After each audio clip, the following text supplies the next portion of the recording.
और अब बात एनसीईआरटी के स्पेशल मॉड्यूल को लेकर शुरू हुए सियासी विवाद की हम करते हैं। दरअसल एनसीईआरटी की तरफ से भारत पाकिस्तान विभाजन पर मॉड्यूल जारी किया गया कि इस मॉड्यूल में जो बातें हैं उसको लेकर घमासान है। विभाजन का जिक्र है जिसके लिए जिन्ना, कांग्रेस और माउंटबेटन को दोषी बताया गया कि ये मॉड्यूल मिडिल स्टेज और सेकेंडरी स्टेज के छात्रों के लिए बनाए गए हैं और इन्हें विभाजन स्मृति दिवस के अवसर पर प्रकाशित किया गया है। मॉड्यूल में स्पष्ट रूप से कहा गया है कि भारत का विभाजन और पाकिस्तान का निर्माण अनिवार्य नहीं था, बल्कि 3 मुख्य कारकों ने विभाजन को आकार दिया। उनमें मुख्य थे मोहम्मद अली जिन्ना, कांग्रेस पार्टी और लॉर्ड माउंटबेटन। और इसे लेकर किताब में क्या कहा गया है, इसे लेकर क्या टिप्पणी की गई है, वो भी आप जान लीजिए। जिन्ना जिन्होंने पाकिस्तान की मांग की, ये जिन्ना को लेकर कहा गया है।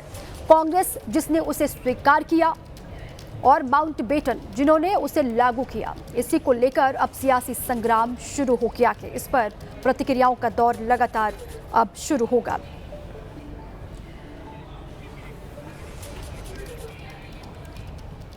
कांग्रेस पार्टी ने इस मुद्दे को लेकर पलटवार किया कि कांग्रेस नेता पवन खेड़ा ने विभाजन के लिए हिंदू महासभा और मुस्लिम लीग की जुगलबंदी को जिम्मेदार ठहराया है। इतिहास के अगर सबसे बड़े विलेन कोई हैं तो राष्ट्रीय स्वयंसेवक संघ है। पीढ़ियां उनको माफ नहीं करेंगी जो उनका योगदान रहा है। मुखबिरी करते हुए उन्होंने अपने 25 साल उस वक्त के गुजारे और उस मुखबिरी में जुगलबंदी और की। मुस्लिम लीग के साथ, जिन्ना के साथ गए थे अडवाणी जी जिन्ना की मजार पर। इसलिए जिस तरह से संस्थाओं में ये हस्तक्षेप करके इतिहास को तोड़ मरोड़ रहे हैं, हम कोई चुप बैठने वाले हैं? क्या ये इतिहास के पन्ने हटा सकते हैं? ये वाले 1938 वाले, 1940 वाले, 1942 वाले।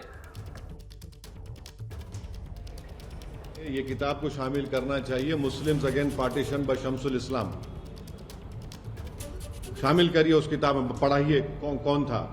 और ये बार बार जो झूठ बोला जाता है ना पार्टीशन के बारे में, अरे भाई उस वक्त कितने मुसलमानों को वोट डालने का इख्तियार था? 2 या 3% को भी नहीं था। जो इनकम टैक्स दे सकता था, जिसके पास जमीन थी या कोई कंडीशंस थे, मोर देन 95%, 90% करीब मुसलमान वोट ही नहीं डाल सकते। ये तो पूरे एलिटिस्ट राजा रजवाड़े बोलिए या जमींदार बोलिए, उन लोगों को इख्तियार था। ये पढ़ाइए ना कि श्यामा प्रसाद मुखर्जी कैबिनेट में मेंबर थे, आप पढ़ाइए। आप ये नहीं पढ़ाएंगे, यही पढ़ाइए ना आप। ये तो हिस्ट्री है, इसको क्यों आप छुपाना चाह रहे हैं? आप सिलेक्टिव चीजों को पढ़ाएंगे। माने आपके जो आइडियोलॉजिकल हेड है उनको आप ऐसा बना देते कि जैसा वो बिल्कुल वो दूध के धुले हुए हैं।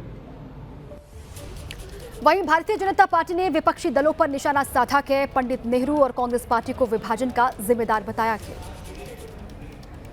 कांग्रेस पार्टी और गांधी वाड्रा परिवार इस देश के पार्टीशन के लिए रिस्पॉन्सिबल है। जब जवाहरलाल नेहरू को सरदार पटेल ने कहा था कि पार्टीशन नहीं होना चाहिए, तो जवाहरलाल नेहरू ने सरदार पटेल को ये कह दिया कि you are a communal man.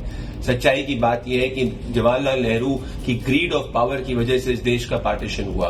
जो बात करते हैं टू नेशन थ्योरी की, उनको ये पता होना चाहिए कि 1876 के अंदर टू नेशन थ्योरी की बात सबसे पहले सर सैयद अहमद ने करी थी अलीगढ़ मुस्लिम यूनिवर्सिटी में।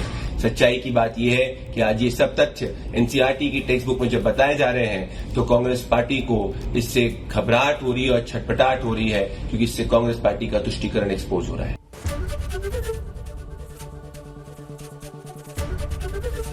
एबीपी गंगा, खबर आपकी, जुबान आपकी।